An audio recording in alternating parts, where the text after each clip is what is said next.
เด็กๆมาหัดถามถึงครูอยู่เสมอครูคนใหม่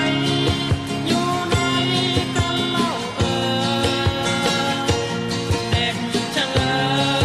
คอยครูอยู่ทุกวัน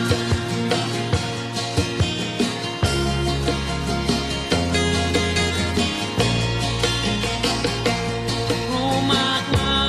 ยมีไหมในวันนี้จะยินดีมุ่งบ้านป่าอาสาสอนร่วมทุกข์สุขกับเด็กในดงพรเพื่ออาทรสอนสั่งและตั้งใจ